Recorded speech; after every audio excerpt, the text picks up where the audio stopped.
What happens when a wounded tiger mother faces off against a deadly eagle twice her size? Not once, but again and again. She was outmatched, outnumbered, and out of time. But what she did next silenced the entire forest. Let me tell you something straight off.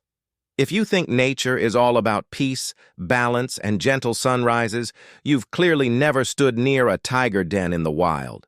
Especially not when the mama tiger decides today's the day she'll introduce her newborn to the world, and the world answers with claws. It started with something almost sweet.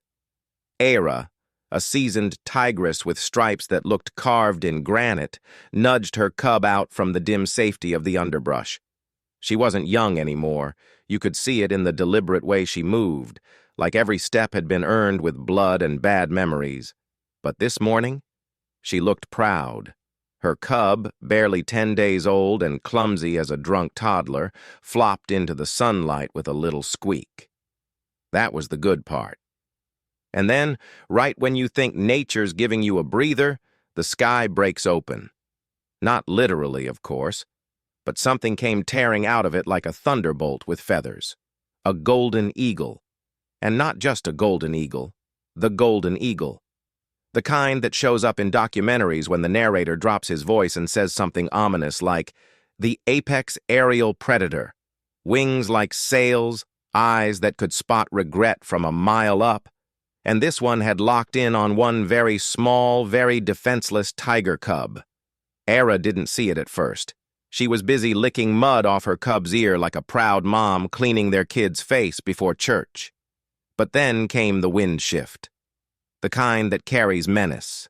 Her ears twitched, her tail stiffened, and that soft maternal moment, gone. She looked up and saw it. No time to think, no time to weigh the odds.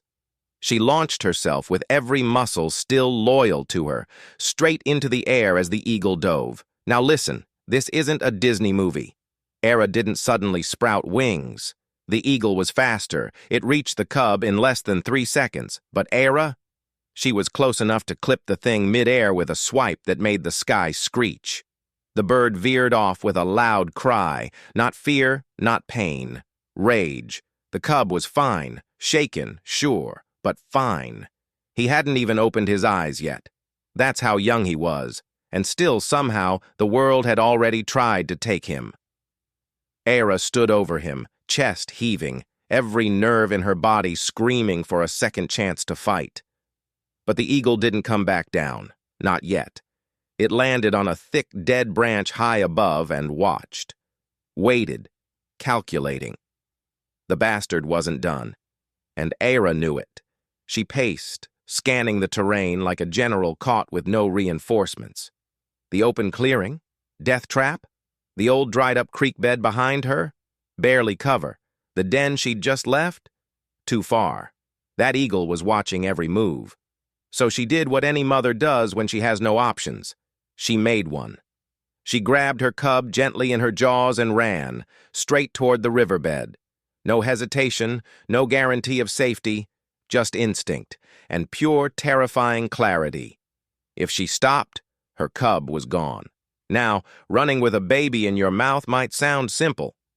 Try it sometime, while being stalked by a 2-story predator with knives for feet.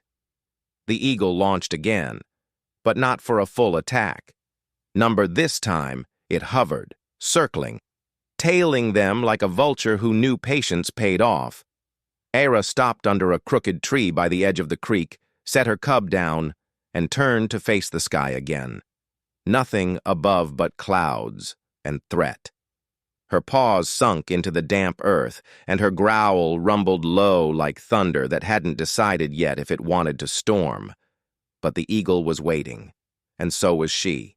So here we are, a mother tiger in a standoff with a killer from above, her baby barely clinging to the world. One move could end everything. But Era? She wasn't planning to go quietly. What happened next changed everything. You don't want to miss what this mother did when the sky came back for her cub. Let me be clear. This wasn't a standoff anymore. This was a siege. The eagle wasn't just circling like some lazy scavenger. This bird was a sniper in the sky with a grudge. You could feel it. The way he tilted his head, scanned the ground like he was already rehearsing where the blood would land. Era knew it. And still, she didn't budge. Because when you're a mother, you don't get the luxury of panic. You get strategy. The cub, Tal, was silent now. No more little squeaks or blind wiggles. He was curled into her side, breathing shallowly, as if even the air might give away his position. Era wrapped her tail around him, tight like a seatbelt, the kind you buckle before the crash. Overhead, the eagle shifted, once, twice, then suddenly vanished into the clouds. Era's ears flattened. She wasn't fooled. That bird didn't fly off. He went higher. See, this is the part where most creatures would cut their losses. Hide. Wait. Era? She stood up, because the longer they stayed in the open, the more predictable they became. And predictable in a place like this meant dead. She picked up her cub again, but this time she didn't run. She moved low and slow, hugging the dry creek's edge, creeping under thorny brush and brittle weeds like a ghost in stripes. Every 10 feet, she paused, listened, smelled the wind, adjusted. About 100 yards ahead sat an old ruin, stone blocks stacked into what used to be a ranger's lookout decades ago, now just a forgotten skeleton. But to Era, it looked like a castle, one with walls and shadows. She made for it. Now, if you think the eagle just let her go, congratulations, you're officially too optimistic for the wild. The bird came back with a vengeance. This time he didn't scream. He whistled, a sound so sharp and deliberate it cut through the trees like a blade. And when Era glanced up, she didn't see one. She saw two. That's right. The eagle brought backup. A second shadow dove behind the first. Younger, sleeker, faster. Maybe a mate, maybe a rival. Didn't matter. What mattered was that now Era wasn't just protecting her cub, she was protecting him from a coordinated aerial attack. She bolted, she reached the ruin just as the first eagle swooped, and missed by inches. His talons struck stone and scraped, screeching like a chalkboard from hell. Dust exploded everywhere. Era crashed through the entrance, dropped her cub behind a pillar and turned, teeth bared. She stood in the center of the crumbling outpost, surrounded by silence, for 3 seconds. Then, the second eagle hit. He didn't aim for her. He aimed for the opening, smashed through it like a missile, a flash of wings, feathers, and fury. Era met him mid-lunge. Her paw collided with his chest, and for a moment, gravity forgot what it was doing. They both flew backward, tangled in a blur of predator and mother. They hit the ground hard. Era rolled, got up fast, but not fast enough.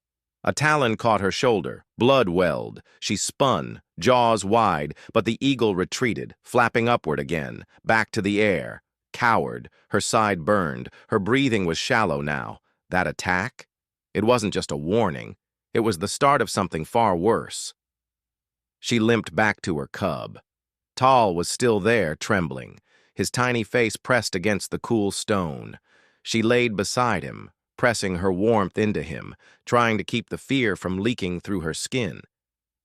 But it was there. It always is. Then a new sound, not wings, not wind, footsteps crunching through dry leaves, deliberate, human. Era lifted her head. From the trees emerged a man, older, grizzled, the kind of face that looked like it had seen too many campfires and not enough soft beds. He froze the moment he saw her. No rifle, no panic, just a deep breath and 2 empty hands. "Easy, girl," he said softly. "You're not the first to run here. You won't be the last." Era didn't growl. She didn't move. She didn't need to. The man took a step closer, slowly raised a walking stick, not as a weapon, but as a flag of truce. "You got a baby in there?" he asked, voice low like a bedtime story for ghosts. "Yeah, I figured." He reached into his pack and tossed something toward her, a strip of dried meat, then another, then a flask of water. "I'm not here to hurt you," he said, "but I can help." She didn't believe him, but she didn't leave either, because for the first time in what felt like hours, the sky was empty. But you and I both know it won't stay that way. This is it. The climax is coming. Everything you've waited for, every heartbeat and every scar, leads right to what happens next. Stay, and watch what this mother does when the fight finally lands at her feet. The sun was finally sinking, that golden hour when shadows stretch long enough to feel like ghosts. Era lay curled around her cub in the ruins, fur crusted with dried blood, shoulder twitching from a wound that wouldn't stop throbbing. Her ears flicked every few seconds, not at birdsong or wind, but at silence. Because silence, out here, is just the pause before the hammer drops. The man hadn't left.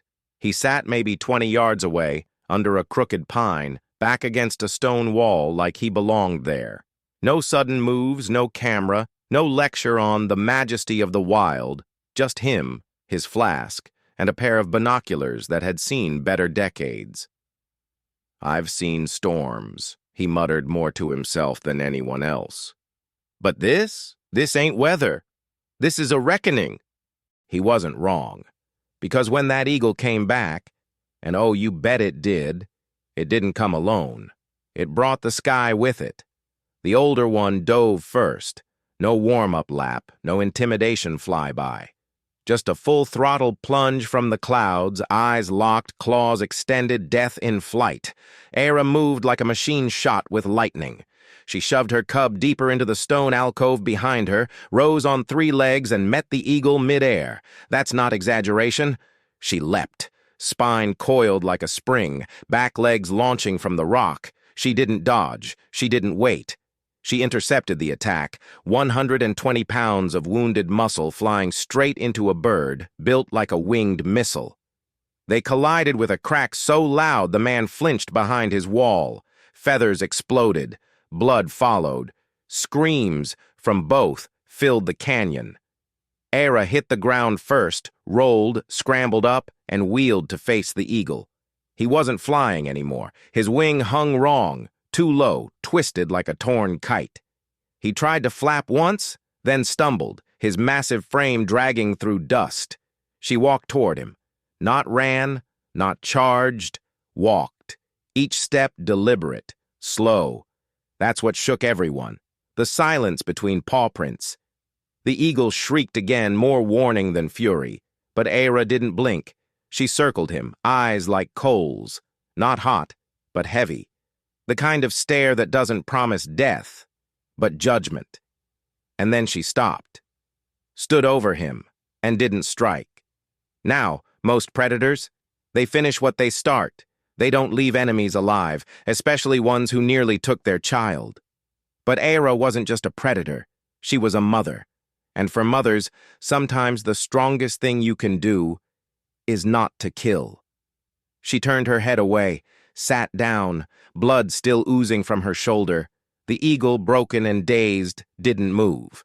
The man stood, hands up, voice calm. "Well, you're not just a queen," he whispered. "You're the whole damn court." He didn't step closer. He knew better. He simply nodded, pulled a thermal blanket from his pack, and gently laid it near the alcove. "For the kid," he said, tipping his head. Era didn't growl. She didn't move, but she didn't stop him either. The younger eagle, the one that had hovered earlier, circled once above, then veered off. Gone. Whether in fear, respect, or plain survival instinct, no one could say. The light dimmed. Era lay beside her cub again, breath slow, steady, deep. The crisis passed. The sky, for once, seemed smaller. And the man? He picked up his things, gave one last look, and said the only thing that made sense anymore. "Lady, whatever they write about you one day, it won't be enough." The next morning, a ranger patrol found feathers scattered near the ruin. No sign of the eagles. Just a strange trail of paw prints leading deep into the woods. And the photo. A single snapshot, blurry but unforgettable. A wounded tiger curled around her cub, stone behind her, sky above, and something like mercy between her teeth. This wasn't a fight between predator and prey. It was a fight between cruelty and love. And love walked away,